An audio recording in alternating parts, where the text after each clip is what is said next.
Okay, so I don't know if this help or not. I have the guest thing where I can like invite people, but I don't know. That was weird. I'm gonna have how to do this. You I, know. I think you got it now. Yeah, but see, oh, okay, yeah, because I'm like, I think I just the co-host thing, I like eliminated it, because I'm like, what the hell? Why I can't get these people off of here? Hey, I had a problem with that too. I don't know how to get them people off when they do that thing. Yeah, I'm like, what the hell? And it say invite another co-host. Like, no, I don't want no co-hosts over here. I don't know who they are. Yeah, that's that. I think that's that challenge thing they be doing. Yeah, I'm like, get off! Like But he once, just but standing once there. they get on, you be pushing buttons trying to get them off, and they be just sitting there. They be like, "Damn, man." Right. I'm like, man, if I knew somebody was trying to push the button to get me off, I would just politely excuse myself. He's staying on there just chilling. But hey y'all. So I'm gonna do this what does it say? Okay, so I'm gonna do this this Christmas push, right? And talk about slavery and Christmas. Now, I'm not saying that, we can't celebrate Christmas or whatever because, we get together with our family and everything like that. But I found it interesting. And shout out to Port City because he was talking about, Christmas and what our ancestors went through. And it wasn't a jolly time, y'all. Like, it really wasn't. So I just wanted to hit on that and then let everybody get to what they doing. What you doing today, Kojo? I'm a hypocrite. Christmas. I don't celebrate it, but I go over there and eat your food. Right. Exactly. That's what it is. I plan to Um, go to my sister's house later on today. Me and her and mhm. my mom. I don't know if my brother coming down from Chicago or not, but hey, we Right. just we just gonna eat and drink. Right. That's what I know that I'm going to my brother's house and I told everybody though this year I was like I ain't got no gifts for you, you know. Got nothing but love for you, babe. Right. Never love. Okay. Unapologetically say, "Hey, what's up, nephew?" It's actually a family in Virginia who started a small rebellion on Christmas. Oh, yeah, there was a lot of stuff going down on Christmas, y'all. All right, like let me get into it. I'll get into something. If y'all anybody want to come up, you can come up. Stop me, whatever, and we could talk about it. But this stuff is kind of crazy what we went through for Christmas. What I did was I studied some stuff and then I took some notes. So I'm going to be reading, but I'm not going to make it boring. I add my little 2 cents in and hopefully I don't make it too long. Okay. Anybody who's talking negative, let them talk. Unless they're like, being disrespectful. I don't care about this HT person who said, go be with your family. Don't listen to this. It's fine. I don't care. So, but as long as if they're starting to be disrespectful or disruptive, then mute them and ban them. Do what you got to do. Um, but yeah, so enslaved African Americans were forced to participate in the celebration of Christmas to entertain the slave masters. They were forced to sing, dance, and engage in other forms of entertainment. So, like right now, we are able to do what we wanted to do. But back then, we were forced to, be a circus act for, for the slave master, for massa. All right. And we got a lot of mad folks in the chat. Yeah, we gonna get over it, but we gonna talk about it. All right. So then this led to our enslaved ancestors to try and celebrate in secret and mix their African customs with Christian traditions. So a lot of things that we had to do in secret, just like y'all know my name is Hoodoo Butterfly. We had to do a lot of things in secret from practice our customs and cover it in European customs. So it was the same thing with Christmas. Um, Although slave masters allowed slaves a tiny bit of a break, and y'all gonna hear what a break is for our ancestors on Christmas, because it's crazy. Okay, slaves were not free from their duties on Christmas. The small eases slaves were allowed was traditionally over a course of 3 days. So they let us have out of the whole year, that was the biggest break we got. Some places allowed a week. But the biggest break that we got, y'all, was 3 days from December 24th to December 26th.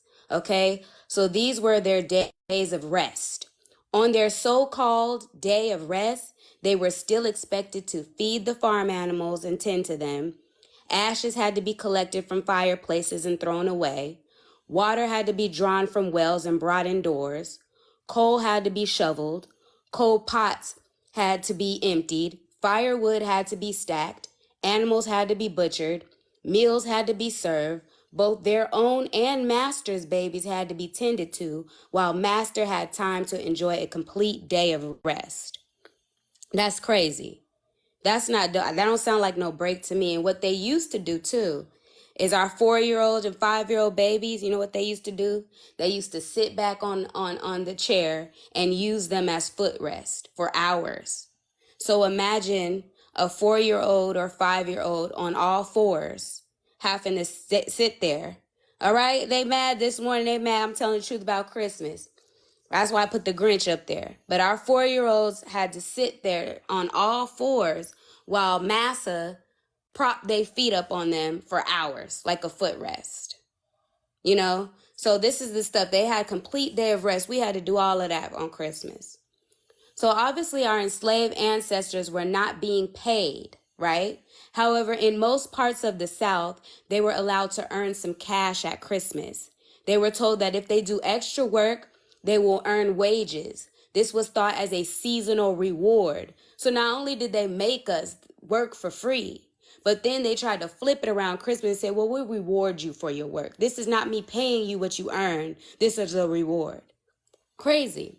So they worked and this worked out for Massa because it kept our African ancestors less likely to run. Because y'all gonna see why we used to run, around Christmas time. So it kept us less likely to run or to take advantage of the so-called extra freedom given to us during the holidays, right?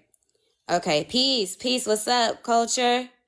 So, what does this say? Okay, y'all, moderators, if somebody want to come up, let them come up. Unless they being a fool, drop them. Okay, so our ancestors were also allowed to travel during the Christmas break. Remember, we had to have permission. They had to gain a written ticket from their owner in order to travel to visit a family member on a nearby plantation. Living in bondage kept us away from live. Let me know if y'all still hear me. Oh, you don't, let me see. Can I give that? Hold on, y'all.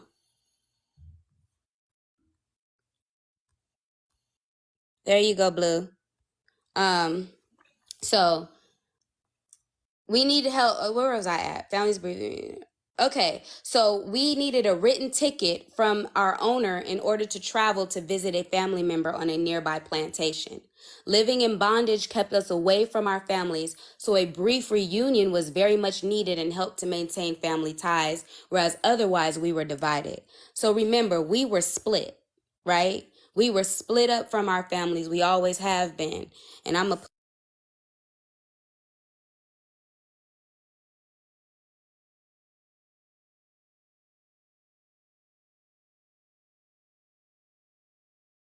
our families and divided. So imagine we can drive. Where you going? You going to your cousin's house? Yeah, I'm going to my cousin's house. You going to your homegirl's house? We're able to move freely. That wasn't always like that. We had to have permission.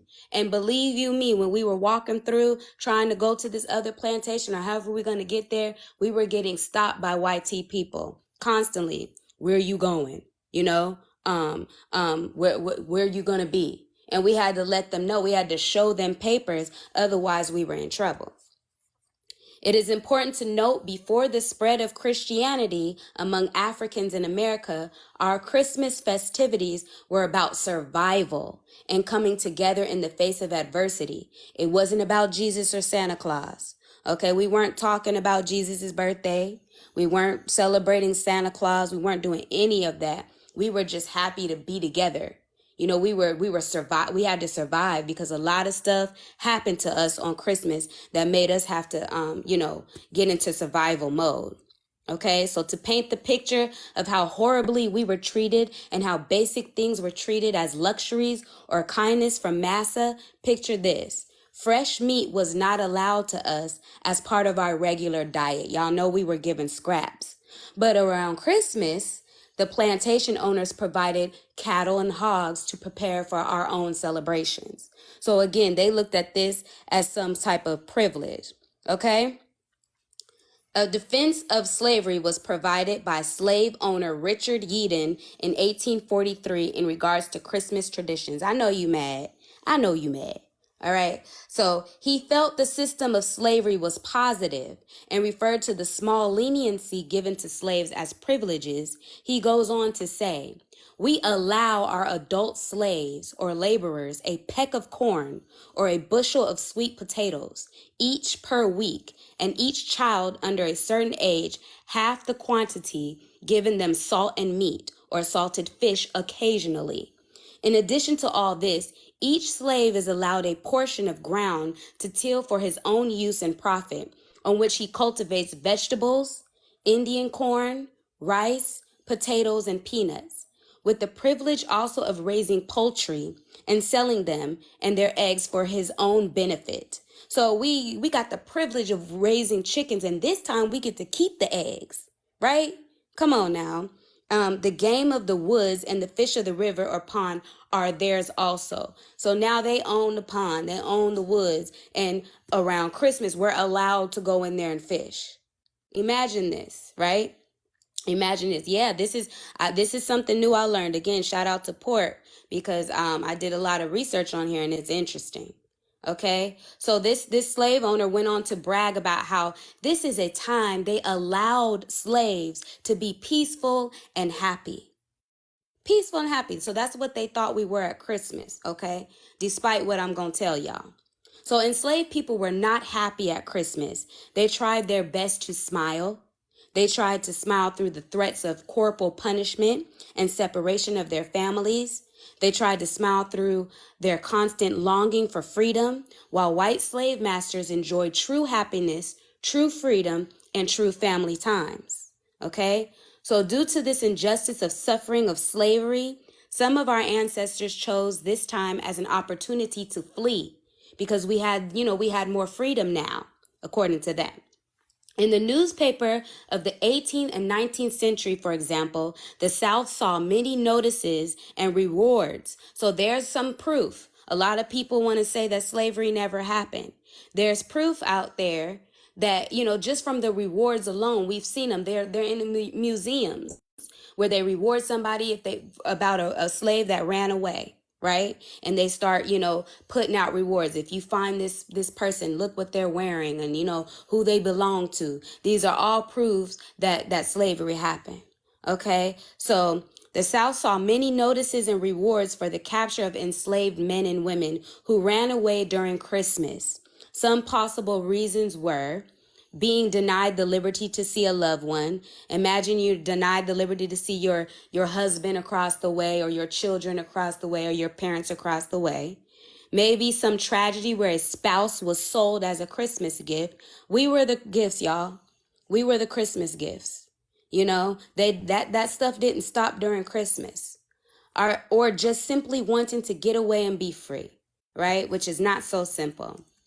So we have the story of a young man named John Andrew Jackson who wanted to escape slavery after being fed up with what slavery put him through. He ran away from a cotton plantation in South Carolina in 1846 and wrote about it. Jackson used to accompany his owner as a cattle drover and was familiar with the area he traveled.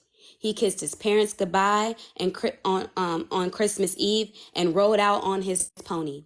He was able to travel the public roads since it was during the holiday and slaves were allowed to travel. So imagine, this is not an easy travel. He's traveling these public roads and he's in danger because anybody could snatch him up. Hey, boy, what you doing? You know? So white people would stop him and ask him his business. What you doing? Where you going? And he would tell them he's just going on the next plantation, in which they would let him continue. Because remember, it's Christmas. This is why we escaped during Christmas, or why we planned our escape during Christmas. He eventually got to an enslaved ferryman who asked no questions. He just got paid his 20 cents and took him where he needed to go. As we had an understanding with each other. We ain't gonna ask no questions. We know what's going on. So on the evening of December 26th, he met other enslaved men who helped him find work. He worked earning $1.25 a day without any suspicion. Several days later, Jackson prepared to head for Boston, and a cook who was a freed black man agreed to hide him below deck.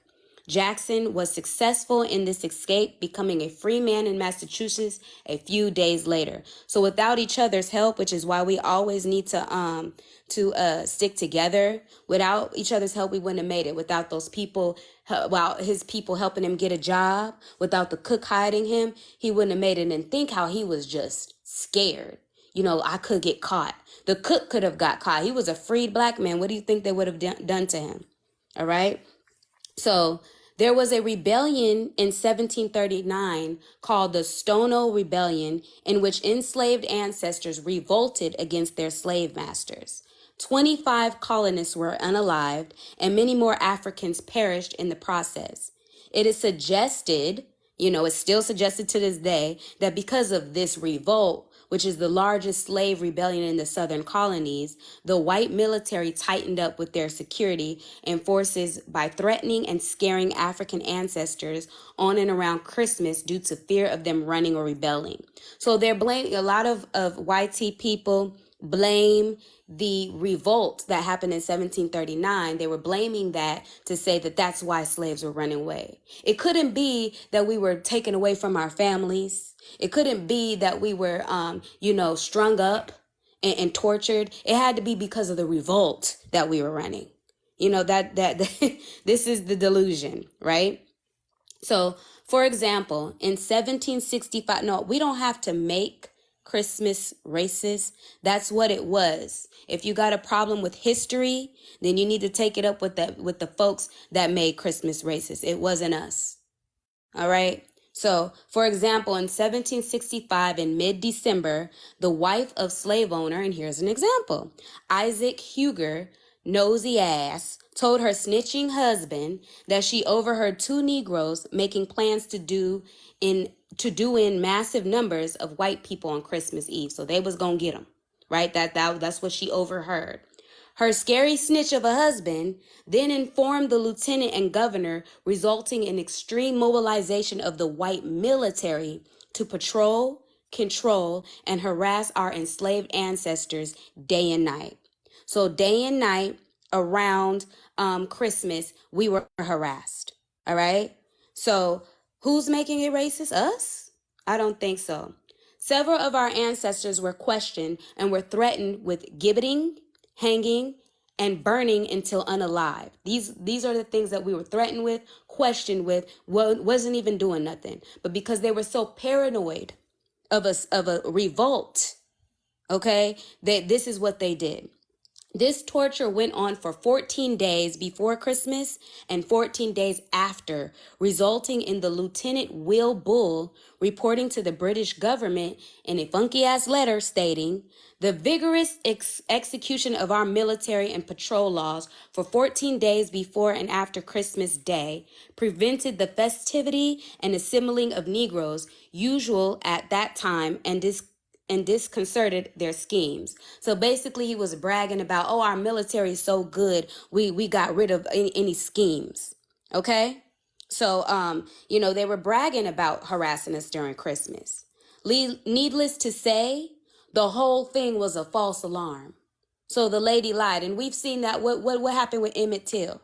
It was a lie. This is what happens. And then we get what we get because some some white tea lady wants to lie.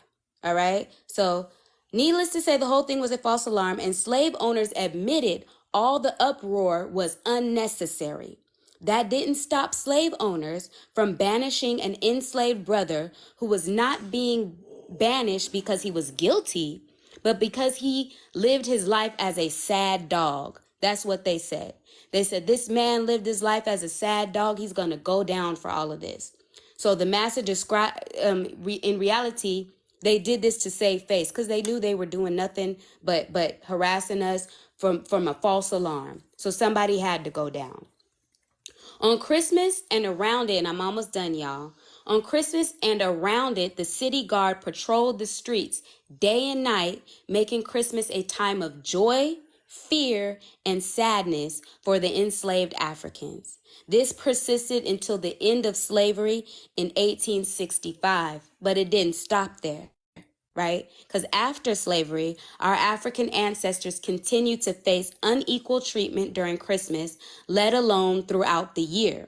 Racial violence was on an all-time high, and African Americans were kept from being able to participate in mainstream Christmas celebrations. Okay? So I know a lot of us, we didn't know this. I didn't know this. And I want to talk about some key facts to take away from, and then I can open it up for y'all to say whatever you want to say, what you think about this, and then we can close it on out. This is a short live today. So some key facts to take away. White Southern slave masters painted a picture that Christmas time was a peaceful, joyous time for the Africans, which it was clearly not. They thought by allowing us some fresh meat, you know, a little bit of leniency. And you guys heard what we had to still do on Christmas, okay? A little bit of leniency and a chance to see our family on a different plantation. They thought that, oh, we're giving Africans a joyous, peaceful time. The audacity, okay? So Christmas was the slaves' longest break of the year, and it was only 3 days. Some experienced a week. Because slave masters feared rebellion, they were harsh in discipline at this time. So they were beating us, they were unaliving us at this time because they were scared we were going to revolt against them, as they should have been scared. Okay, our enslaved ancestors were still bought and sold as Christmas gifts. So that means if your dad was a Christmas gift, he was going. If your mom was a Christmas gift, she was going. So imagine that, all right? Christmas was not happy for us. Our ancestors used the little leeway of extra freedom to run away to freedom. Slave owners gave things they would take and withhold from our African ancestors throughout the year, like shoes, clothes, and money. So what they would do, they would take stuff that we should naturally have. Shoes. We're working out in the fields. We're doing all types of work. We don't have shoes, proper shoes. They would take our clothes. Obviously, they didn't pay us. But on Christmas, they would gift it to us. Well, here's some shoes for you.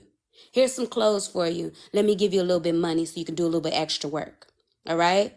Slave owners considered giving gifts to slaves as a better source of control than beatings. This was said by slave owners. This is a better source of control around Christmas than beating them. This was because slaves would do extra work for cash and gifts and allowance to see their loved one. So they behaved, basically. They wanted to see their loved one, so they would do the extra work and they would behave. And this worked out better than beating them, they said. The fact that slaves could not give gifts like massa drove into the slave's head that they were inferior since they could not do as much. This was mental manipulation that made slaves grateful and in worship of their master. So remember, so you have to understand that they would go and give the children candy, and they would give these different gifts, and they would have games where like whoever said Merry Christmas first would have to give a gift. They knew that we could not do that. So they used that as manipulation and to show how powerful they were, how much more they had. Okay, so they were very crafty at their manipulation. Frederick Douglass, a lot of pretendians want to claim Frederick Douglass as a, let me not even go there. But Frederick Douglass stated about Christmas, Okay, this time we regard it as our own by the grace of our masters, and we therefore used or abused it nearly as we pleased. Meaning either we fell in line so that we can see our family, okay, or we use that time to run away, okay, and get to our freedom. In 1854, this was interesting. On Christmas Eve, Harriet Tubman went from Philly to Maryland after hearing of her three brothers' master's plan. So she had three brothers, and they had a master that was planning to sell them the day after Christmas. The owner gave the brothers the okay to visit family on Christmas. I guess they said, this is your last chance to be together and say bye-bye before I sell y'all off, after Christmas. But instead of going to meet their family, their brothers went to their sister, Harriet Tubman's brothers went to her, who led them to freedom in Philly. So this was, I have to give it up for Harriet Tubman. We got to do another live just on her alone, because that woman, she put in some work. So in conclusion, there are many other things we could go over. If anyone would like the sources, DM me. I'm not good with this flip the screen stuff yet, but I will get there. And any sisters, like I said, want to form a group. Anybody want to form a group, we can do this. But this stuff was very interesting, and I just want to reiterate, I am not saying do not hang with your loved ones and celebrate Christmas. I'm saying know the history of it. So then you can make it fun all you want to, but also instead of remembering, Jesus or Santa Claus, maybe try, or if you want to remember those things too, try to incorporate your ancestors and remember them, because they went through hell for Christmas. We wake up, we open our presents, we eat our food, we go visit our family. It wasn't like that for our ancestors. So I believe, at least for me, what I'm going to start doing from here on out is I'm going to speak to my children. I'm going to teach them this. I've already taught them things, but on Christmas especially, teach them what our ancestors went through, and, do some positive affirmations, say a little prayer, whatever you want to do in remembrance of our ancestors and what they went through, because this was not a joyous time for them. They went through a lot. So that's what I wanted to share. I don't know if anybody wanted to add or come up, or, whatever you want to do, or in the comments, I'll read it. You know what, Energy? I want to study more on Kwanzaa, because I coming into consciousness, a lot of we're split down the middle with our people, about Kwanzaa. So some people celebrate it, some people don't, because I guess the person who made Kwanzaa didn't want to or they had a problem with him. I don't know what the issue was. I don't know, but I would love to learn more about Kwanzaa. And I want to celebrate it. I think it goes on for a week, right? It's a little longer than Christmas. Hey, Keisha. What's up, girl? Happy holidays. My voice is not good today. Ooh, happy Oh, holidays. no, it's okay. It's okay. I can still talk on the panels. I promise you. Okay. But so I don't know what you guys say. If you say happy holidays, I didn't catch what you were saying. I just caught the end of it. I wish I would have caught it, but you can just maybe text me a link or something to what you were saying. Yeah. Or when I figure it out. Right. Kojo, happy holidays. Peace, everybody. Peace. Hey, Energy. Hello. Hey, Peace. y'all. Hey, Kojo. Hey, Keisha. Hello. So, Huru. So we've been doing Kwanzaa for quite a few years now. It's basically the principles that we celebrate, because there are 7 principles, and it lasts 7 days, and on the last day, which is New Year's Day, is the feast. And it's much better to me, and because it's an African American holiday. But what I did learn about the person who started Kwanzaa, you do have mixed emotions in our community about him, because they, just like they did Garvey, they labeled him as this, they said that about him, he's a bad guy, he did this, he did that.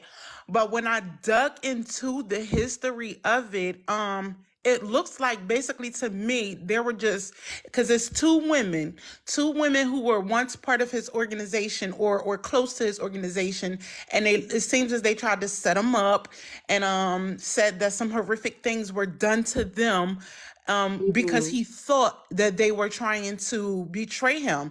But when I look into that history and I followed the cases, you'll see that one of these women never came forward. And so it basically leaves it down to one woman who said that he did some horrible things to her, and because she was claimed to be trying to infiltrate the movement. But when I, like I Right. said, when I looked into it and I dug into it, you'll see all these other Black African Americans who are sticking up for him, who are writing letters for him, Mm-hmm. trying to proclaim his innocence, and say that this lady basically is an agent of chaos. So, and when you look into it and look into the woman, I mean, it kind of seems like that's what happened. Like someone, came and tried to infiltrate and said that he done these horrible things to her and Mm-hmm. another woman, but this other woman never came forward. So it left it down to this one woman who tried to, disrupt the whole organization. So I understand the mixed Okay. emotions, but I do encourage people who know about that story to dig into it. There was a court case. You can dig into it. It's public knowledge. You can look and see, what happened. How did the court case turn out? You can see all of these things. So, again, like I said, I think they were trying to bring him down the same way they did Marcus Garvey, same way they did Right. Malcolm, same way.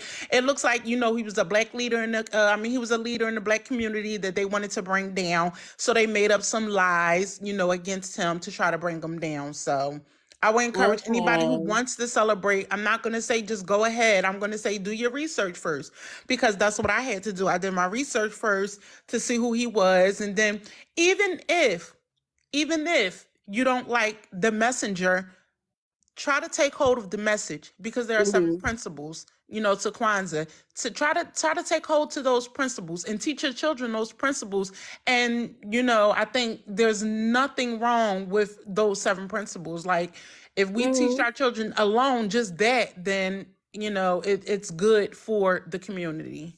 Right, right. And then that's my thing too, because and with our people, I definitely want to piggyback on that advice, because we tend to do that a lot. We don't like one thing that somebody does, or we believe some hype without looking into it, and then we're ready. Oh, I don't like that person. I don't, and it really kills the unity, or unalives the unity. And because like I said, I've been organizing since I was in the 6th grade, and I've heard this for so long. And I had a book. I had this big thick book, and I remember one of my homeboys coming over. We had this meeting to go to, this rally, so he was coming over collecting signs and things, and he noticed my book, and he was like, "Oh, you got a Kwanzaa book?" And I was like, "Yeah, I haven't read it yet." And he was like, "Oh, yeah, I don't do Kwanzaa." And it was the same thing. I didn't remember what the accusation was, but it was because of who created it. And I'm like, well, because I'm like, hey, I know a little bit of what Umoja and Mm-hmm. yeah. So I know a little bit, and I don't know, when does it start? It starts the day after tomorrow. So it starts Okay. tomorrow, yeah. And it ends on the 1st. Okay. And Yeah. what are some of the things that you do? Because I'm interested. What are some of So, the things that you do? and to be honest with you, you are supposed to every day, you're supposed to do something like, so the only thing that me and my children do, we do the giveaway. Well, probably pass out food to the homeless, or this year we're not passing out food. This year we're doing a coat drive. So I think I'm gonna say August, July, maybe August, I started collecting coats. So we're just Mm-hmm. gonna take them and go right up the street is a park. Right up the street in the recreation center where I have my community fridge. We're just going to take them Mm-hmm. up there, and we're just going to donate coats. So it's more about giving. You know what I'm saying? So, even on the gift exchange, it's supposed to be gifts that you make yourself. You know what I'm saying? Something sentimental that you make to give away. So I made candles this year to give to my children. So, Mm-hmm. I mean, different people celebrate it different ways. I can't tell anybody how to celebrate it, because once you find out the principles and, the traditions, you'll make your own, little way that you like to celebrate it. So we have our own traditions and our own ways, mostly focused on the day before, which is New Year's Day. And that's what we mostly focus on when we get together. We have our feast, and on the first we do our gift exchange. So you also have a Kinara. That's where you have there are 7 candles, and they're red, black, and green candles, and you have 3 red, 1 black, and 3 greens, and you light a different candle each night of Kwanzaa. You light a different candle. So we don't go the whole 9, because my children are grown now. But when they were younger, we did the whole 9. But they're all grown now, except my Right. 14-year-old. He's the youngest one, but he's not really interested in it. He's a gamer, a computer geek, so he doesn't really care about it. Right. What's up, Blue? Hey, Hoodoo. Sorry, y'all, I'm sick. But I was going to say, if it's going to be your first year celebrating, you should look up a community event because they usually have them locally where they'll celebrate all 7 days, and they'll help, teach you about the different values and kind of give you like an overall of how to celebrate so that Mm-hmm.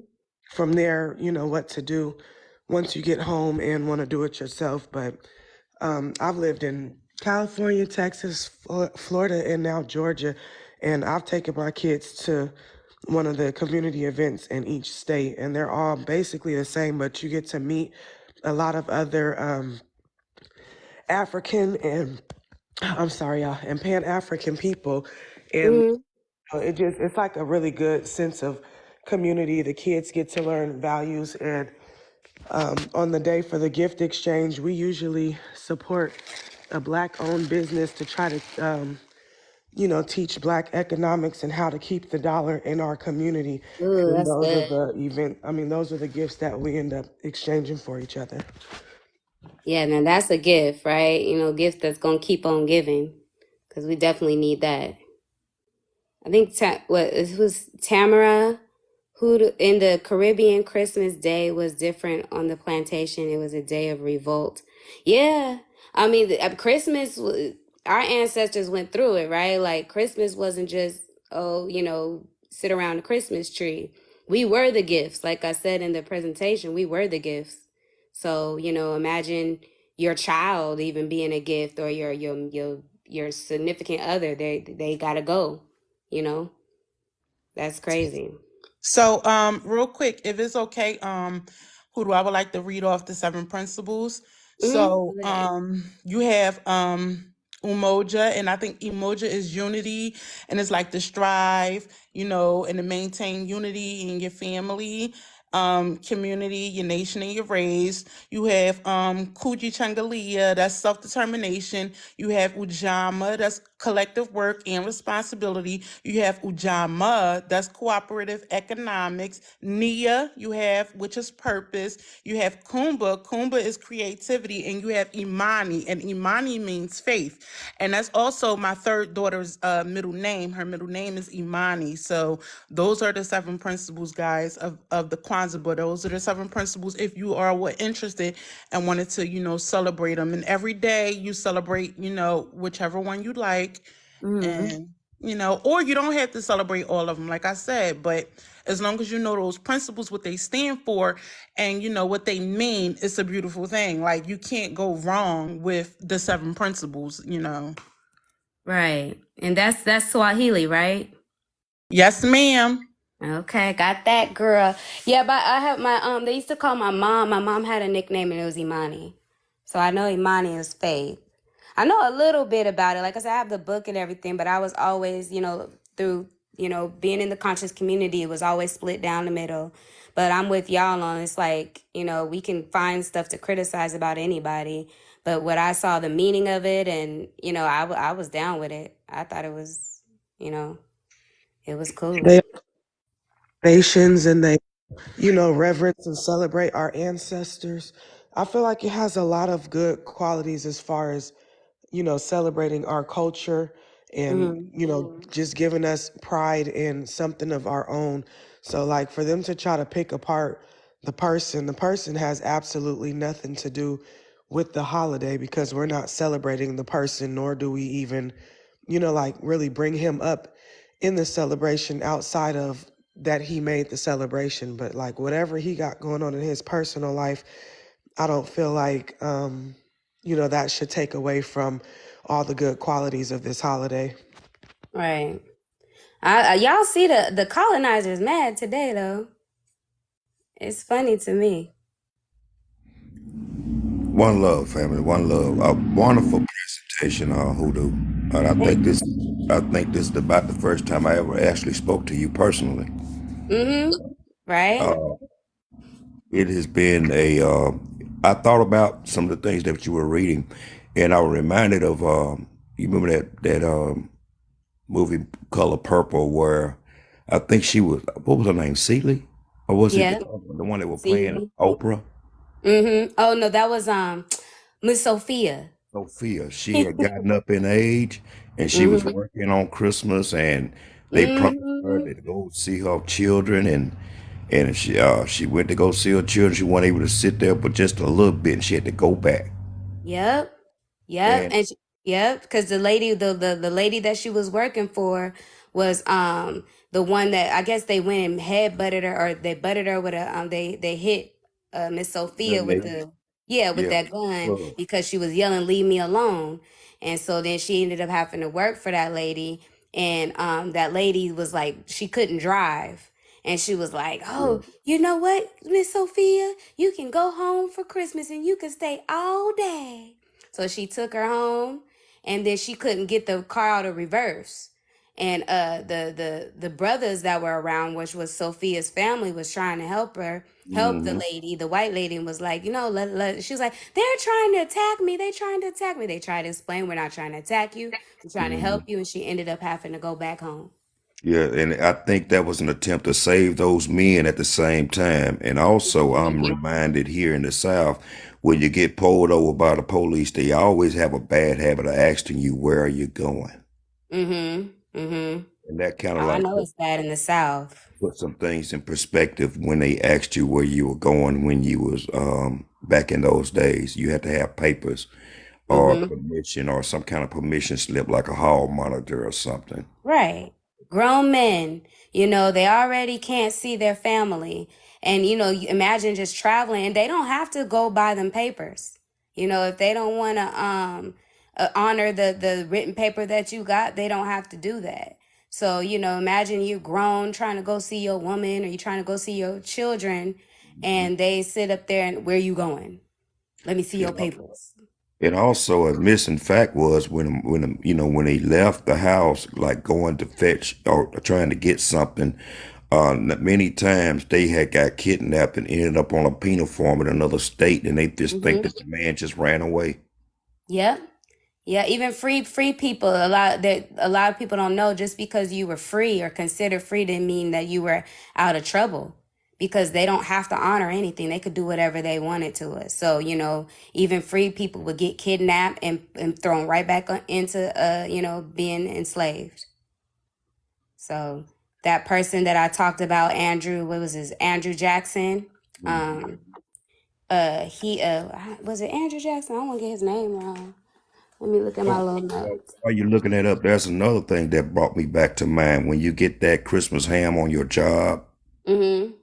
when you was reading about, they give you a chicken or they give you something extra, I'm like, Mm-hmm. okay, that kind of symbolizes what goes on. And I'm like, damn, if I know that, I would have been offended. Right. Yes. Um, Right. Another thing, guys, is people tend to say that December the 21st is so-called the birth of Christ. But if you do your research, you'll see that it's really nowhere in the book or anywhere that says that is the birth of this so-called Christ. And Mm-hmm. what you would notice though is that we have what we call the winter solstice.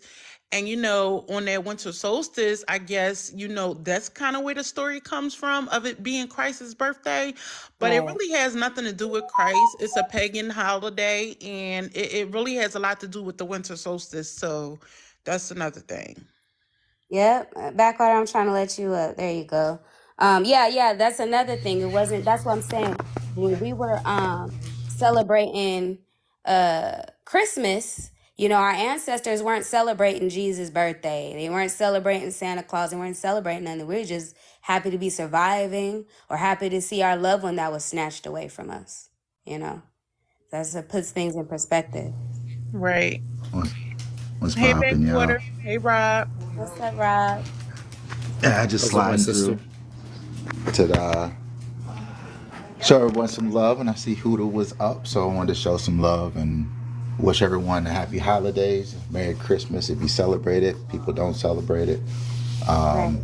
But like I said, just want to come through, show my respect, and give everyone love. I've been gone for a little bit, but I'll be back soon. I just got a couple things I got going on, so That's I'll what's be up. back Happy soon. holidays. Stopping by, supporting the home girl. You know, this is our first time being Always. able to have guests up. Right. Oh, that's what's up. That's definitely what's up. So we had to show that love. We had to show Hmm. love, guys. All right. I All appreciate right. So again, Merry Christmas, Happy Holidays, everyone. I gotta do a couple things, but I just definitely wanted to stop through, get some gifts and stuff like that. So y'all have a good one. I gotta You get ready too, to go try to Rob. fix a cell pump. you too. Peace, peace. Yeah. All right. Real I'll see quick, y'all soon. peace, All right. bro. Real quick, off topic. Off topic. This is off topic. Guys, before Backwater goes real quick, I wanted to say, like, if you guys can look at my last video and like my last video, I would appreciate that. It was really supposed to be a gym workout video, which is I promised, you know, I was gonna work. But when I went to the gym, because I don't celebrate Christmas and I forgot that today was Christmas, I did take my ass to the gym and it was closed. Right. So Not I had every posted Christmas, because we don't I had to post celebrate. that video, you know, because Hmm. I noticed every time I go live, I don't know where this comes from. So in 2018, I was in a really horrific car accident and it left me paralyzed for 6 months. I was unable to walk. I was in therapy. I was in rehab, you know, everything Oh for six wow. months. And Yeah. that was in 2018 and I overcame that. But I had shared that story a while ago, you know, on here. And so I guess Wise One like kind of took that, or someone told her about it. And she Hmm. kind of took that and you know, so every time we're on the live or something, she'll say things like, "Your broke leg, you can't walk. That's why you can't Oh walk or my whatever." And so I'm like, goodness. what the hell is she keep like? Does she know that was in 2018? Does she know what I overcame? Does she know I can Right. walk now and that my leg is not broke? Like, why does she keep saying this? So that last video was, you know, specifically for her ass, you know, Hmm. because she just kept saying it. And I'm like, I gotta make a video because people really gonna think I can't walk. Girl, okay. Well, So you yeah, know, that some was people off ain't got topic, nothing to but do. yeah, if y'all can Hmm. like my last video, go like my last video because yeah, I really believe I overcame a lot. I was told that, you know, there was a 40% chance that I would not walk again, but I Oh think I did wow. an amazing job. I had spinal Yes. cord injury, everything. So I think I did an amazing job for being in a wheelchair for 6 months and not being able to walk to overcome that and, you know, being where I am today. So Congratulations, sis. Okay. thank Every time she you. say that, pat yourself on the back like, bitch, I'm walking. Okay. I don't know what you thought. Hey, Backwater. How's it going, sister? It's going good. How are you? I'm well. Thanks for asking.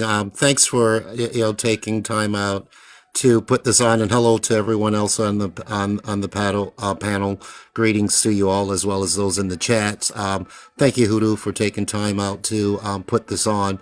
This is an area of for an opportunity for learning, and then is one area where it is that some of us are not really properly informed about what this quote unquote holiday meant for our ancestors. And the individual here, Henry Bibb, that I have in the background, I thought that I Hmm.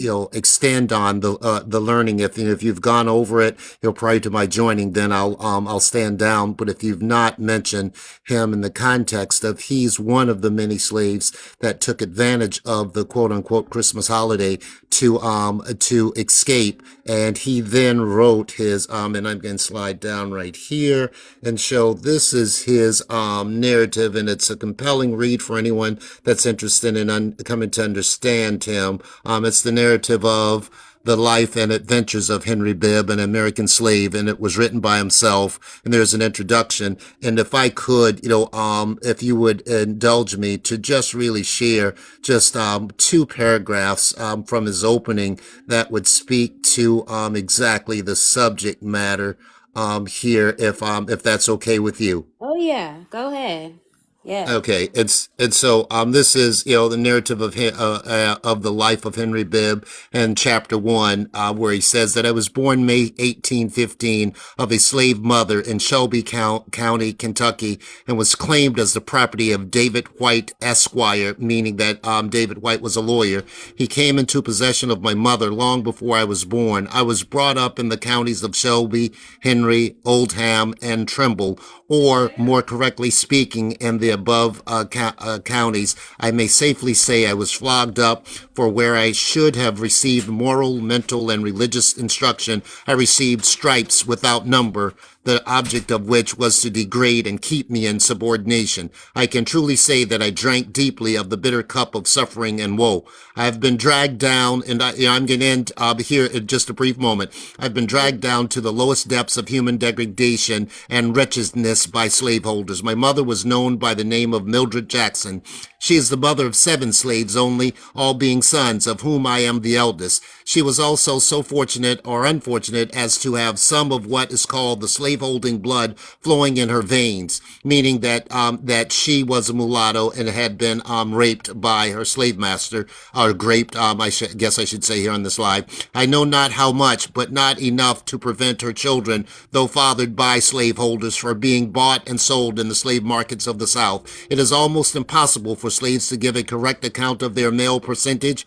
All that I've known about it is that my mother informed me that my father's name was James Bibb. He was doubtless one of the present Bibb family of Kentucky, but I have no personal knowledge of him at all, for he died before my recollection. The first time I was separated by my mother, I was young and small. I knew nothing of my condition then as a slave.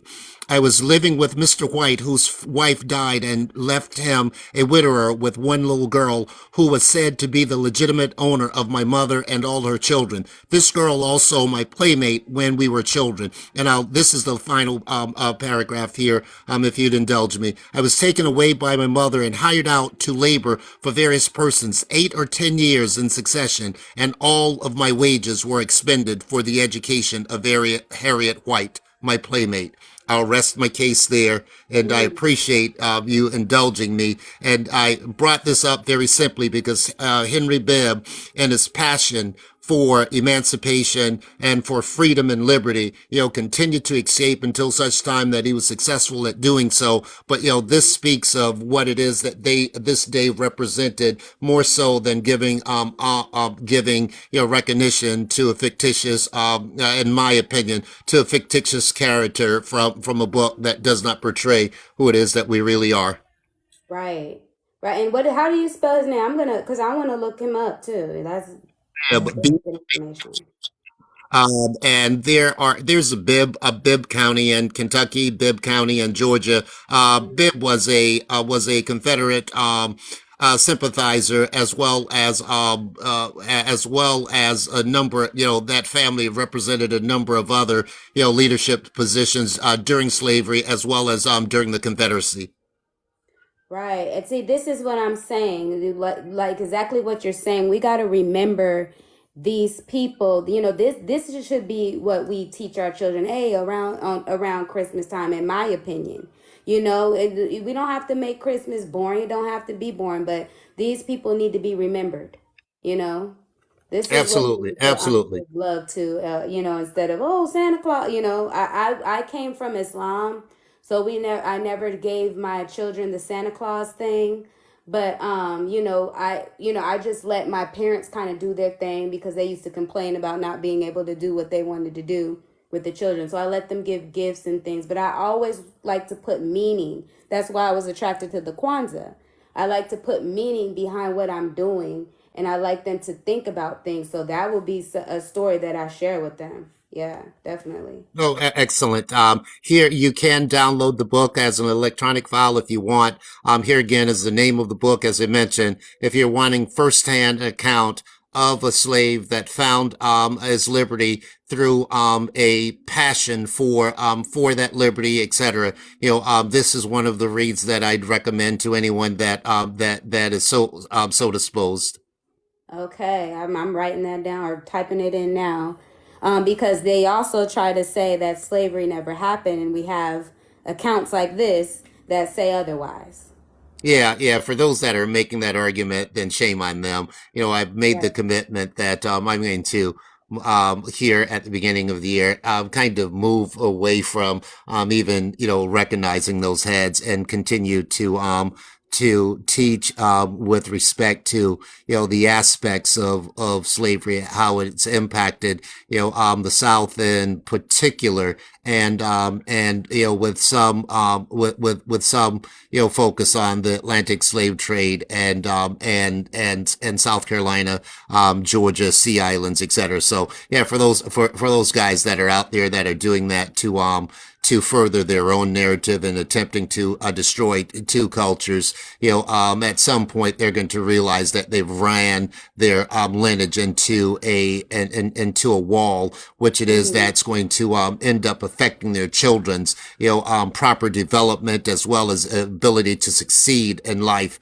very simply because they're making stories up and telling them that are inconsistent with the historical record, making them where it is that they won't be able to pursue careers and have active, meaningful employment, etc. They just don't realize the damage that they're doing. For the adults that are doing so, their own whatever paths it is that they're on, but the individual that would determine that they will sacrifice their child for a narrative that is easily disputable are the individuals as I mentioned that I'm going to start ignoring Hmm. and seeking to offer information to those that are interested in understanding our history, as well as understanding the plight and the path from which it is that we've come. And so, Right. You said, I mean, there's no other way to say it. It's like they're setting themselves up and their children up, and really they don't deserve any conversation with us because that's yeah, pathetic. absolutely. Right. Yeah, It's yeah, no, pathetic. no question about it. I heard you on last night in your live, say that from time to time you become dispassionate, if you would, Mm-hmm. and saying things on these lives that you immediately regret. And I, chimed in the chat that I've done so as well, and I saw Mo and Port City and perhaps some others make the very Mm-hmm. same comment that this discourse has the capacity of bringing out the worst and or maybe perhaps not the worst, bringing out things from that we would rather not represent. And I know for certain that over the last few months that I'm seeing in myself something that I was not really fully aware of, that I become so frustrated that there are Yeah. adults and did not realize that there are adults in our community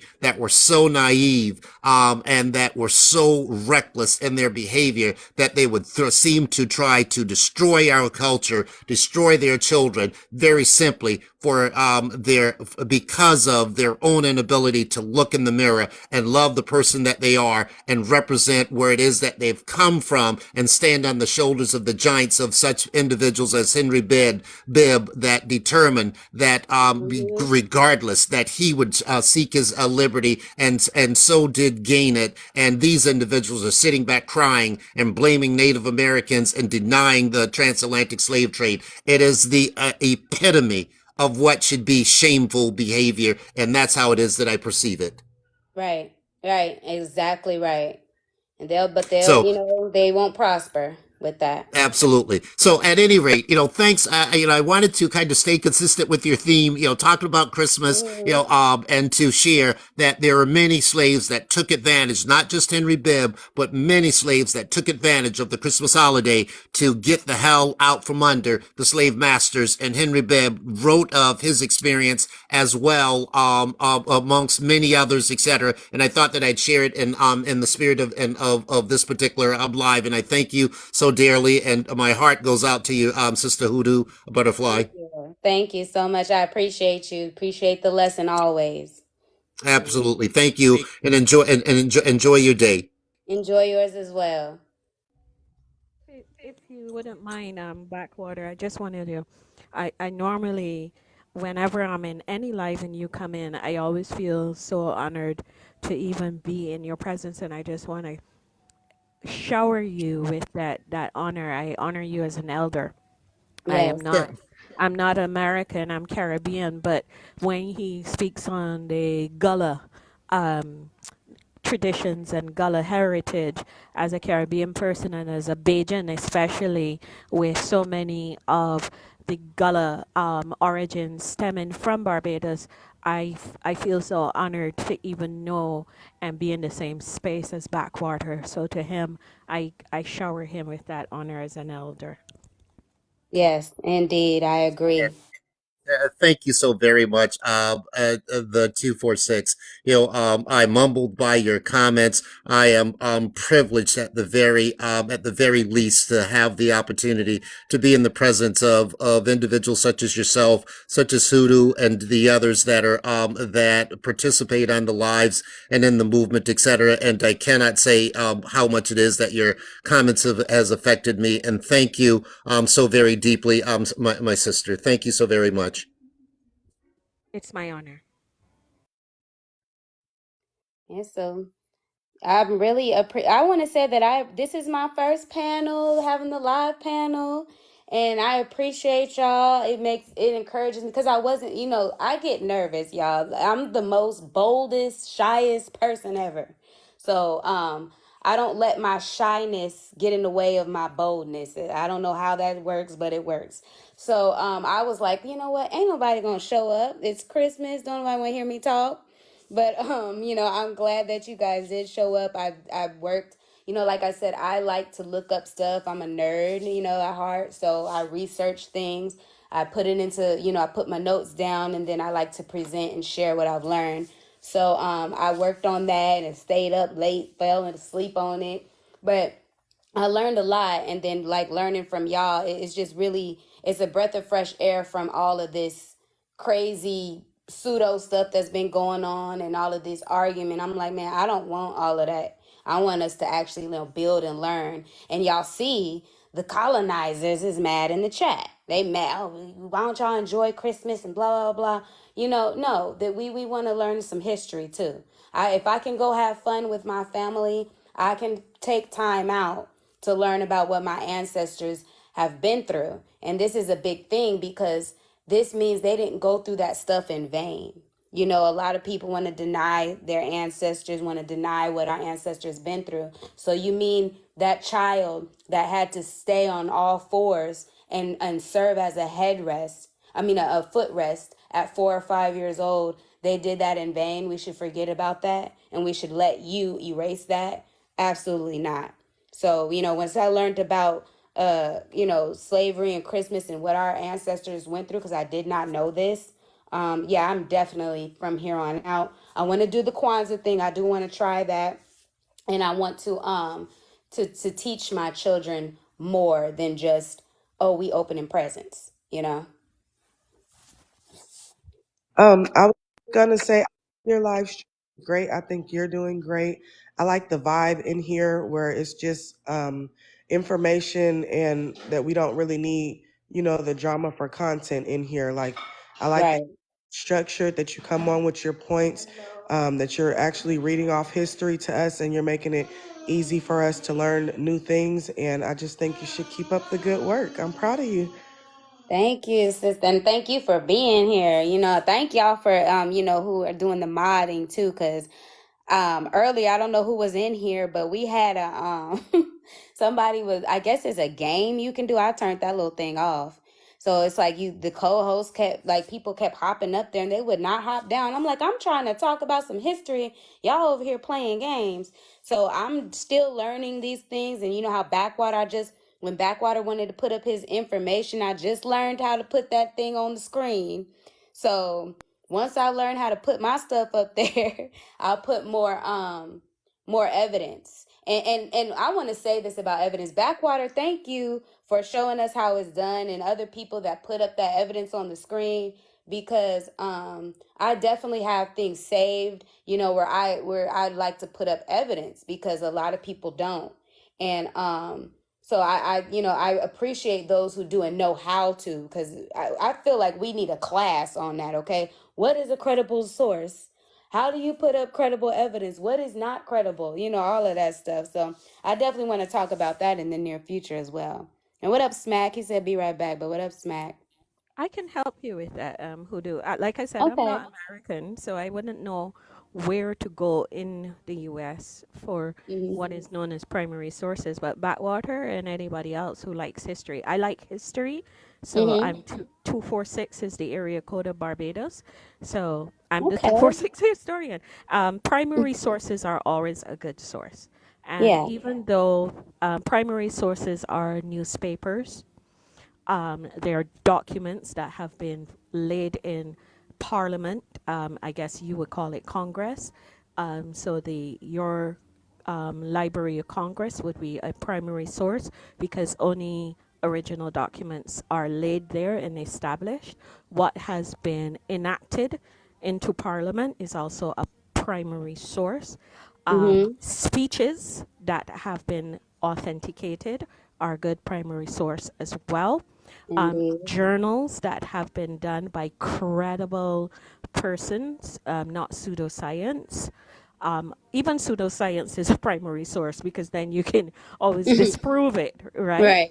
But Right. those are the places that you start.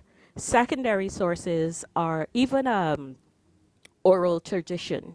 Someone who was there is a primary source, like the slave narratives that were done by I don't remember the name. I just watched the documentary where they got their experience. That's Mm-hmm. a primary source, because that would be called oral history.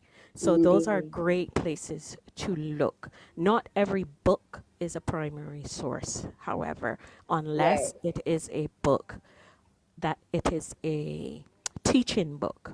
So novels and stuff like that are not primary. So those are good places to start. I think, yeah, I think it's worthy of another live, to do one of those one day, to talk about sources and, like, teach people on how to source up, because folks don't know. No, no, it is it's a real thing, huh? Hmm. Where Backwater was showing a narrative of someone who spoke of their experience. That's an excellent, that's called first person primary source, oral history, and Hmm. an oral source. So those would be excellent places to look.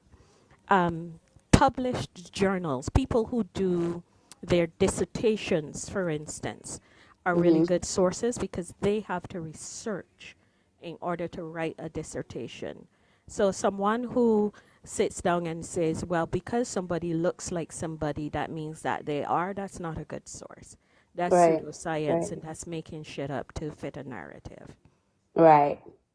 I And appreciate that. I that's appreciate that not a knowledge. problem. That's a Oh, oh, sorry, I didn't want to interrupt. I just no, wanted go to right make a ahead, my comment love. about the Library of Congress because this was something that I just recently learned.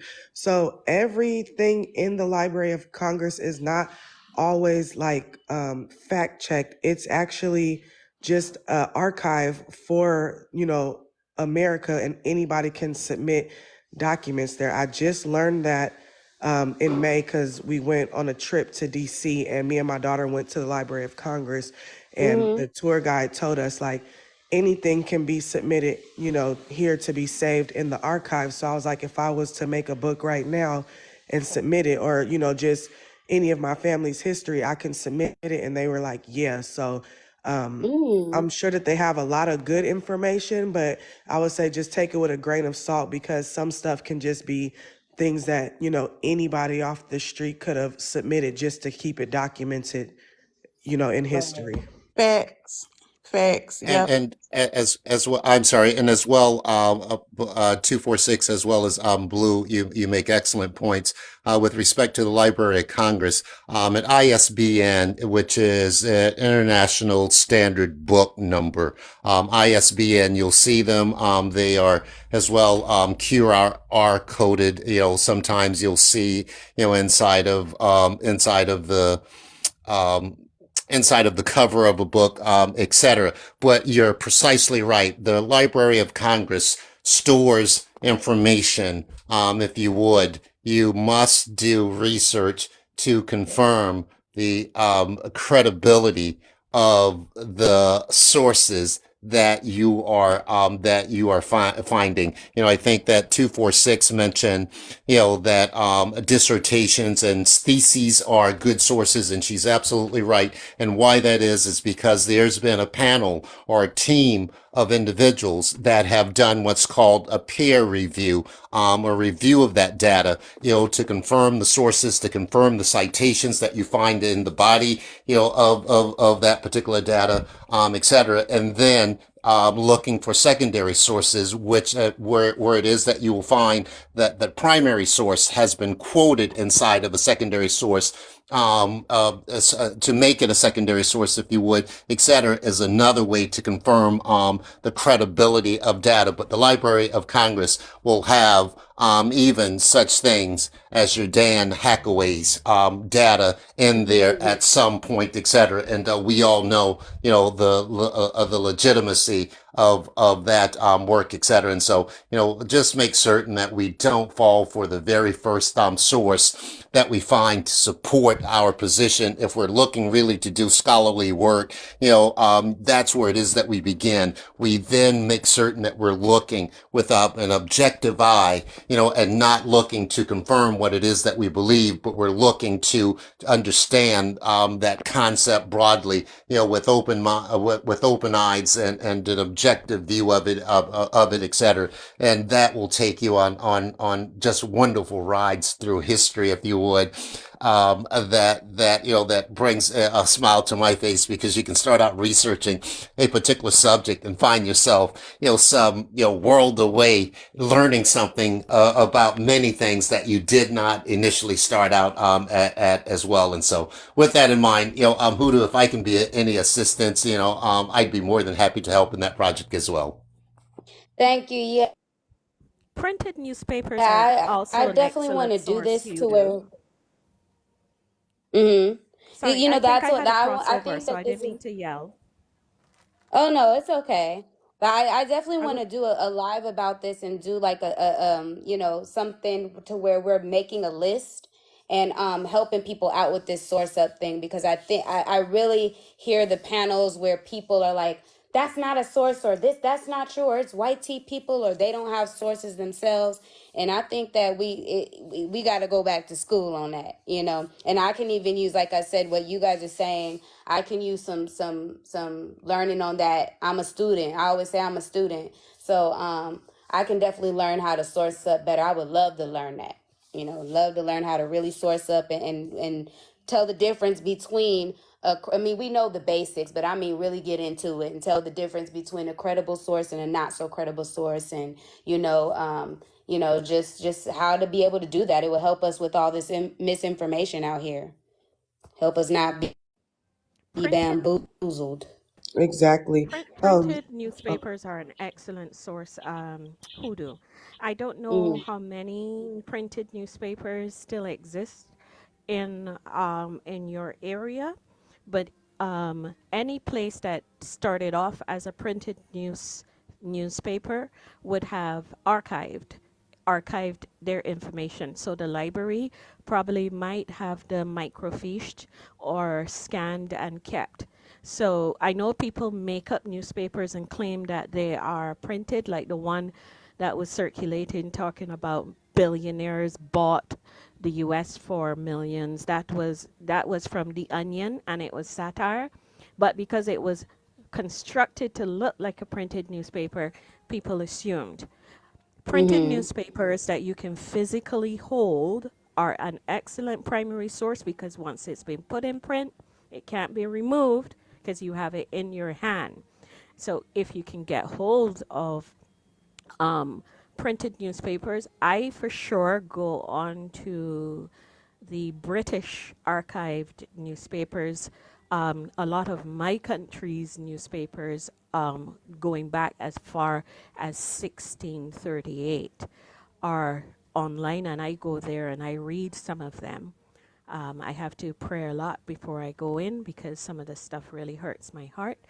But Right. if you want to, if you can, you just made an excellent point. A lot of us do not want to read European stuff, but Mm-hmm. they were not shy about what they printed. So it's an excellent place to get information Mm-hmm. because Right. they did not give two walk-ups. So they Right. printed whatever they wanted, right? So it's an Mm-hmm. Mm-hmm. excellent place. You know, it's literally going into the horse's mouth and taking out the stuff. So go to the European sites, go to the British sites, especially the British archived. I wish I knew it off the top of the head, but I'm in my kitchen. So um, the British archived newspapers, they have newspapers from nearly every place they colonized. Mm-hmm. So that would be an excellent place. European, Yeah. especially Italian, Mm-hmm. German, Finland. I'm trying to remember some of them. Portuguese and Spanish. Why? Because they were all colonizers. So Right. they have Right. sources that you may not necessarily get in the US. So sometimes what I do is I put on my VPN and I go to their sites to get what I want. So that would be a great way to do some research. I hope that helps someone. And a final point, and I'll step down. As you guys know, I'm always Right. but also there is the digital copies of newspapers from here in the U.S. and as well some of the British, newspapers from the 1600s and moving forward. At newspaper archives, .org, I think it is. But if you just do a quick Google or Firefox or whatever search engine it is that you're doing for a new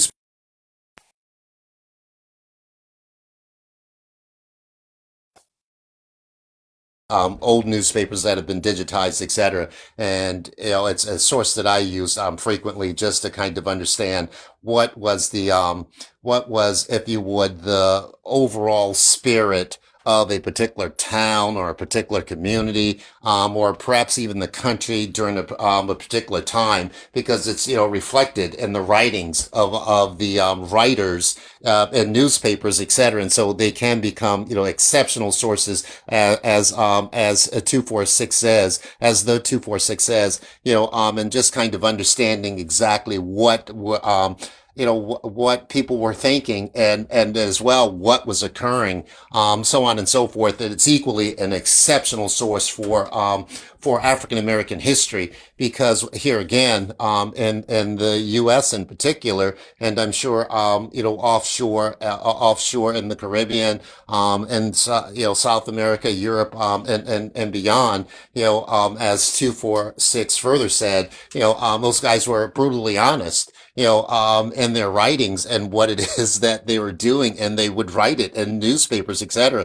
And so, I've researched, particular issues, about particular towns, and, about, the unaliving of our ancestors and so on and so forth, and how it is that they were just so very candid and bold and the things that they would write. And so, a great point, the 246, that newspapers are an exceptional source. And news, as I mentioned, the newspaper archives.org or .com, and I can't remember which, has, a just a voluminous amount of digitized newspapers from the last few hundred years that you can go through, and use the database to kind of drill down and figure out, what you're searching for and pull up articles on that particular matter, that may be at many, not just one newspaper, but in several newspapers, et cetera. And so, thank you, the 246. Once again, Hoodoo, thank you so very much.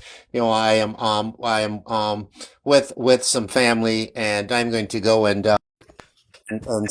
and be, if you would, and be communal now with them as opposed to being here in the TikTok. And so, thank you Right. guys so very much, and much love to you all. Thank you, Backwater. Water. Thank y'all. Okay, I This had is to this is come off of my mic. I'm sorry, I'm not trying to cut you off. But girl, you Mhm. are so hot right now. Like Oh, girl. so I'm so happy for you and this journey that you're on because it is so exciting for me and I am gonna go after this, but I wanted to hurry up and get in. So, because people are giving you your flowers as they should. Thank But you. for me, I've seen you push someone's shit into the back of their throat. I mean, to the jugular, and man, to actually hear you talking about such a positive, journey that you're about to begin about, all these things that you want to do in your own space is like I love it. I love to see empowered black women. I Mm, love to see us. It makes me excited for the continent of Africa because we are of the diaspora, and I know that not everyone is on the continent. Hopefully, one day you guys will be with me. But it does get me excited though for the diaspora. And I'm sorry about my throat. Please bear. And I hope you can understand what I'm saying. oh But I yeah. want you to continue. This is like a sexy push. You understand? This is like an educated intellectual push right here. So I am happy for you and I'm a fan and I would love invite me every time because these are the spaces that I enjoy most. Like the push is real. But Mm, but this is also important, especially like the sisterhood, right? right. So happy Right. holidays to everyone I would have never known that this was your first, I swear. And I've never in my life gone live. Even with Mm, all that I know, you know what I'm saying? Like for you to say, yeah. okay, I'm doing it. You are one step ahead of a lot of us, okay? Well, when So you go live, I'll be on yours, girl. girl, Invite yes. me. I swear. Oh yeah, and yes, Blue, you're losing your voice. I swear, I'm losing my voice because I don't know. It's like it's a lot going on for this holiday, and but I can't wait to. I'll be back in the States in January, and for my Okay. birthday. Yes, I'll be back in the States for January. Hopefully, Right. if weather permits. But until then. I'll see you here, there, Okay. wherever. But happy holidays to you. I love this. Good. This is good. I love this. I love this energy. So everybody, happy holidays and everyone be safe. Be safe wherever to and from. And you guys, women, let's, keep up the good work. Indeed. I appreciate Peace, you. pieces. I'm going Yes, to bye also guys. drop Bye down. guys. Bye I'm going bye. to drop down as well because I'm in the kitchen. And I'm going to make everybody hungry. I just did baked lamb. I'm about Mm, to do Ooh. macaroni pie mm. and I'm about to Ooh. do black eyed peas and rice. And I'm going to drag that Okay. down with some sorrow. Why? Because it's a bank holiday. We Mm-hmm. call it bank holiday here in Barbados. And I Mm-hmm. will give you a little history behind that. The banks used to sponsor public holidays to make up for the lack of money that the slave masters couldn't make. So they used to call Mm, it bank holiday. Just a wow. little slavery and history, Christmas history for you. But Yeah, you're gonna here, have to come back and give us some history lessons. I would love to. I want to compliment you. I came in because of my mutuals, Caribbean Crossfire and Cream of the Crop, and I saw Mhm. that they were here. So I was like, whenever I see my mutuals, I always come in, send greetings, offer support to the room. That's just the way I operate, and I think all of us should do that. But if this is Mhm. your first live, you hit it for six, as they would say in cricket. You hit it for six. It was a Thank you. straight I to the followed you boundaries. too. Yes, and I followed Yeah. you, and I want to thank you.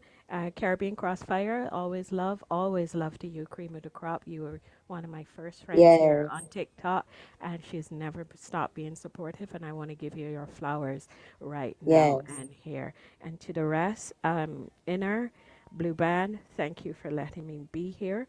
There is a gentleman in the chat by the name of Giovanni. He is from Africa, and he commented on something historical that I posted, that he wasn't taught these things on the continent. So he too is here for a history lesson. So let's share some history. Oh, Anything good. anybody want to ask me before I go? And I no, let. but I do want to say Mm. thank you for sharing that Uh, information because I never no, heard 'cause of I can. that. Mhm. Oh, you're more than welcome. Yeah. Yeah, And Yeah. just the whole this has purpose this of, oh, go ahead, Kojo. yes, this has been a very informative live, very amazing, and I don't know why my voice get deep when I'm speaking to women. But You darn well know why. And I was just gonna say, this is actually the meaning of Pan Africanism. A lot of people get it confused and think like it's like some different type of group, but the purpose of Pan Africanism is to bridge the gap between African Americans and Africans that are on the continent. Right. So us exchanging information with each other, exchanging culture with each other, that's really the whole purpose of Pan Africanism. So I think having you here is a benefit. I feel like we can all, teach each other what we weren't taught from, school and whatnot, because I feel like, in Yes. Africa, it probably stops at a certain point of, Black history where you guys don't get our history and then we don't get you guys' history on this side. So to bridge that gap between each other, I feel like is a very beneficial thing to do in this space. I Well, the Yeah. agree. next time you drink some cream of wheat, the gentleman on the front, he is of Barbadian origin. Just give him his flowers as well. And now you know. You Right. can go research the gentleman on the cream of wheat. He's of Caribbean origin primarily. And I'll leave you with two historical facts that you may not know. Barbados is the home of rum. It's the birthplace of rum, and it's also the birthplace of the grapefruit. Wow. I am going Ooh. to go now. You can go Thank research this. you. Don't take my word for it. And how to become a historian is research. And when you research, you pull your story together, Mm-hmm. not because you have a shallow view, but because you want to share a story from the past with those who are in the present so they can pass it on. You cannot become a historian with pseudoscience, and you also cannot be a people without a history. So we Africans have a history, yup, yup, and we can pass it on. But those without a history will take up the history of others to make it theirs. I will not touch it, but do enjoy your holiday. I don't want to flex on everybody, but tomorrow is another bank holiday in Barbados. In the Caribbean, we call it Boxing Day. That comes out of colonization, where the food that was left over from Christmas was boxed up and shared to the less fortunate. So we continue to maintain that over here. So I got two bank holidays on y'all. So I'm gonna enjoy the two of them for me and you. I'm going to watch horse racing, which is another tradition here. We go to the savannah and gamble away our money at horse racing. Do enjoy your holidays, peoples. I love you all. Thank you, Hoodoo. Have a beautiful day. Bye bye. Pieces. Thank you. Much love to you too. So What's I'm up, gonna TikTok? give I'm gonna let y'all get y'all points in, and then I'm gonna have to head up out of here. But I wanted to hear from everybody before. Cool. So I just wanted to say, thanks for hosting this, Hoodoo. Maybe sometime we can do, co-host together because me too. I'm trying to start going live and, learning how to work this and navigate through the app so that we can share Okay. information. I have a lot of ideas on things that I would like to share on here, and we should hold lives about, like the rebellions and the slaves Hmm. who rebelled and, things like that. So this has been a breath of fresh air, coming from the lives that we're normally in with all the hollering, the hoopering, cursing, and the misinformation and the pretendians, So this has been a breath of fresh air. So I just wanted to say thank you, again, Hoodoo. Thank you. And yes, I definitely want. We can do that co-host thing. And the same thing with me. Let's do that because we need to, have the support and stick together, and we need to kick out this information, show what the sisters can do. I was gonna suggest you should make like a Discord. That way, any other girls in the group who want to talk like in a chat off of this, we can all like submit different topics and ideas and, Okay. give each other a chance to all go do their research on certain topics. That way, once you go live, we can all, be able to get up and present what we found on Okay. that topic and, not just sticking to the same um line of topics that we usually do Right. in most of our Right. groups, but we can talk about our history as well as things that we feel are beneficial for our future and like what we can do as a community and, Yeah. to help build up our community instead of just kind of staying stagnant in one place. I feel like we should elaborate more on different things in other parts of Black history. That's exactly what I want to do. I was like, man, I don't want to just be on the same stuff, and I definitely want us to. Yeah, I'm. You know what? I'm gonna create that Discord after this live too, and get it popping. So be expecting it. Because yeah, that's very important. It's been a long time coming. That's what we need to do. What's up, TikTok? Hey, what's up, my queen, my favorite content creator? What's up, mama? Hey, how are you? Activism to the bone. What's up, Indeed. mama? Apply the Big up to the support sisters, mode. man. Big up to the sisters. Yeah, big up to the sisters. And the end of this year, got to big up the sisters who's always in these Pan-African spaces. You know what I'm saying? Doing their activism as best as they can, whether they debunking these clowns that's trying to defame our leaders and scholars or their erasure on our lovely history. You feel what I'm saying? But I was invited by Keisha. Big up Emma. Big up Nefertiti. Big up Nick Nack. Big up Energy. You already know we always seeing y'all in the spaces doing y'all work, and Right. I give the highest honors to you guys. You feel what I'm saying? Because at the end of the day, we could have been doing a lot of things, but we stay in the spaces trying to, put minds together and put the sticks together to make a figure. You feel what I'm saying? Heard you Yeah. guys talking about Pan-Africanism. That's what I live for. It's Pan-Africanism or death for me. You know what I'm saying? What's more rewarding than honoring our foreparents with the most equitable choice? You feel what I'm saying? Not just getting up and going, but making sure that we are a global community. You feel what I'm saying? It's time for us to exercise our greater affairs in industry and commerce and deliberate support between each other. You feel what I'm saying? So I personally give thanks for you for continually fanning that Pan-African flame and all the ladies that I mentioned. Big up culture, you already know. You don't know. You see what I say, culture? Indeed. I Thank knew you. I, Thank I knew I wasn't gonna have these women to myself. Huh? you. Say it again, bro. You know me, you always run into each other when there's a lot of women on the panel. And the right warriors too. Big up the comrades and the commissars. You know what I'm saying? And as I've been hearing from the comment section, we are judging by who's here. I know we're gonna close it out.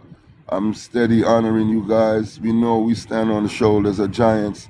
We're not the one to play with the terms black, like we want to defame all that. We're not the ones to violate the history of African American. We're not the ones to form separation between us and the diaspora and us and Africa.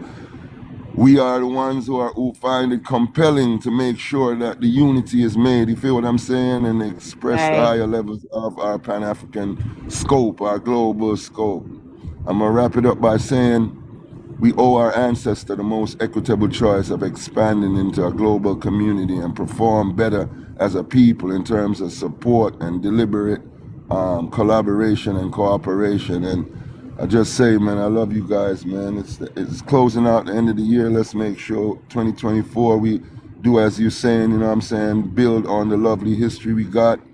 Spend less time speaking to the clowns that's trying to form erasure, and spend more Mm-hmm. time, you know, looking at taking notes, or better yet, what's the word I'm looking for? Auditing what we have done, what our forepeers have done, all this lovely music, all these lovely cultures, all these lovely work through all this civic positions all through the diaspora and the African American space. Now it's time for us to audit and start moving forward. How is it that we eliminate the tail end of this white supremacy and make sure our black unity stands predominant? You feel me? Right. I definitely and I appreciate all of y'all.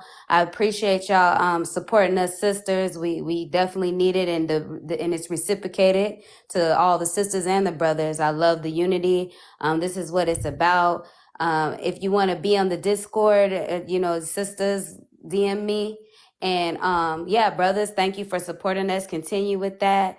I mean, man, this has really been this made my morning, because I'm telling y'all, I was like, man, ain't nobody gonna be on here listening to me, you know. So I appreciate all of y'all. Let me compliment you, man. Let me tell you something. You leave an indelible mark on this space, man. There's a lot of my little peoples over here in New York that when I be telling them about, you know, Push and the squad, your name comes up and they like your content.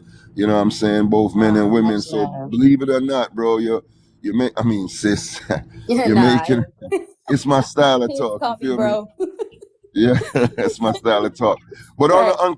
in a deeply encouraging manner, I should just say I just listened to a hour and a half lecture by Dr. Professor Sachs. He's one of the I'm just making short. He's one of the most notable geopolitical and economic analysts, and he's projecting already, man. 2063, Africa gonna. I mean, probably most of us won't be here, but we need to clean the pathway and welcome Mm-hmm. this idea. In 2063, they are projecting Africa to become the leading economy. As much as it's depleted right now, they are looking at all the indications. The growth of Africa, 800 million people as a working force, because we are going to grow to a 3.2 billion people. One of four people on earth is going to be African people. So for all my Pan Africans, man, don't worry not yourselves. All these naysayers and the people who have been fighting, the prophecy is right on point. You feel what I'm saying? All our Pan African scholars and prophets who has told us to embrace for this day. It is here. It is coming. It's a beautiful day to be a Pan African, and that's all I gotta say. You Most feel me? definitely. And cause yeah, come back on here and teach. I want to have people on here to, you know, present, teach, or whatever. We need to learn, you know. So I'm I with would you. I'm with you, appreciate. my sister. Yeah. Just send a notification. Much love every time. All Let right. me, All right, y'all. Well, I let me love say all y'all. lastly, it is a honor and a privilege, and I appreciate all the brothers and all the sisters that have participated in this live, and it's Yes. done some great good. And keep up the good work, sis. Indeed, y'all. Well, I love y'all. Thank y'all. And until next time, I think the next subject I really want to do, like I said, is the source up subject, where we're learning how to source up and, you know, sharing the knowledge with that. But until next time, y'all, I say peace.